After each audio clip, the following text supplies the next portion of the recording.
What's up guys, it's Max here from Music Makers. Now today I'm just going to run through the basics of why you need to mono and stereo different elements of your mix. Well, basically, where your kicks and your snares come from, you can't tell whereabouts they're coming from, whether it's your left or your right. So the best place is to put them straight in the middle, in the center, which is what we call mono. Now, this is one of the main reasons. Another main reason is when you've got club speakers and you're at a big rave, or you're at any sort of festival or event, anything like that, they've always got mono speakers.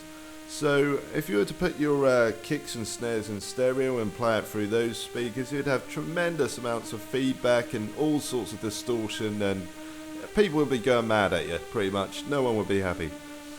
Right, another reason is because when you get vinyls, if you're lucky enough to get your stuff pressed onto a vinyl, which I'm sure a lot of you will eventually, what you need, well, let's put this straight. Pretty much the needle's going to jump about all over the place. So you need to mono anything pretty much below 700s, 500 to 300 sort of range hertz. The low end of the mix, basically. And, you know, pretty much stereo, the high end of the mix, so it comes up the mix. Because mono goes to the center and stereo pans out wide, it's going to look pretty much like a brush, like, you know, your average, like a woman's makeup brush, let's say. It's going to be thin at the bottom and it's going to spout outwards at the top. So, how do we get our mixes looking like this? Well, it's pretty easy. I've got a little tool for you which I made myself, especially for you guys and for me. And for me. Right. Basically, all it is called... If I find this box... There we are. Basic mono stereo split. And this little thing here, this little macro I've made here, basically, if you got the latest version of Ableton Live, which I'm sure a lot of you have, it's just going to split straight wherever you want it to split. Anything. This is on the master channel now, so you're not going to do it how I'm doing it. I'm just showing you for the purpose, but like every different element of your track, your kick, your snare, blah blah blah blah blah.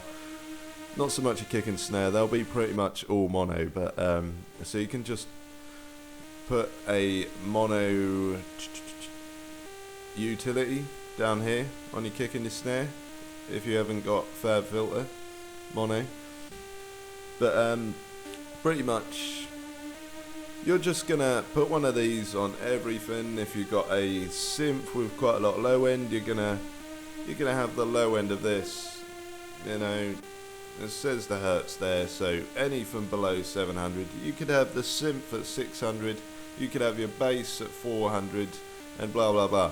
But don't ever have them the same, because you'll build up phase in one point and you'll have lots of elements all cut at the same point and it'll sound just weird. Okay, that's it, just weird. Right, so that's pretty much it. You know, I've gone through all the basics. What I will show you now is how to test if you've done it correctly. So there's a free VST, it's called Flux Stereo Tool V3. So all you're going to do, whack this on your master channel or any channel, you open it up and you're just going to play your mix. So you can hear now, I don't know what this is going to sound like, because let me switch my sound, because this is probably going to sound terrible for you guys. I've got my sound coming through my speakers. So pretty much just going to, sorry about this guys.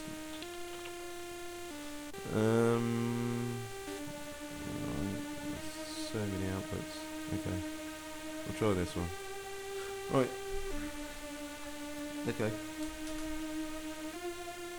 Right, that's not the right one. Sorry guys, you're gonna have to bear with me with this screeching sound. I cannot seem to see it. Ah, I found it. Right. Sorry about that guys. Right. So, you can see there, that's a whole mix.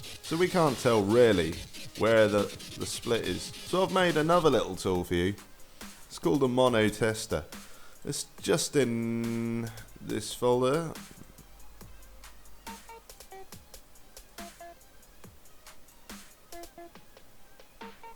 Excuse this tune, by the way, people. It's just a basic one. But alright. So what we're gonna do, this is gonna tell you, it's pretty much gonna be the same as this. It's gonna, you can hear now we're at the high end of the mix, so it's only playing the high end of the mix. Now it's only playing the low end.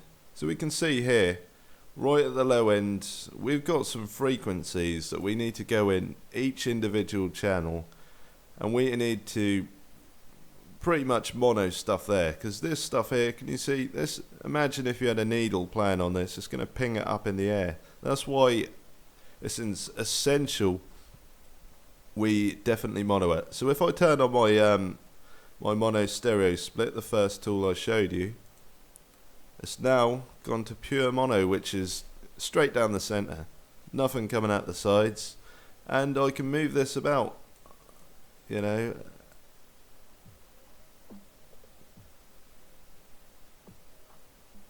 You can see here, if I put this whole thing to mono, this whole thing's going to stay mono.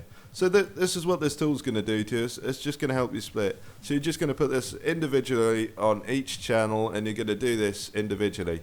Now, if you got something that may sound a little bit different because you put it on, it's probably because the bass you've got is maybe a bit too wide. So what we're going to do is we're going to go in here and we'll just turn that to left. That's all we do. But I'll go over that later. If that's too complicated for you, I'll go over that later. Why we turn it to left, because mono was originally left. So that's all I've got time for, guys. I hope you enjoyed this tutorial. I hope it helps you with all your songs, and I hope you get signed. I hope you get everything you want.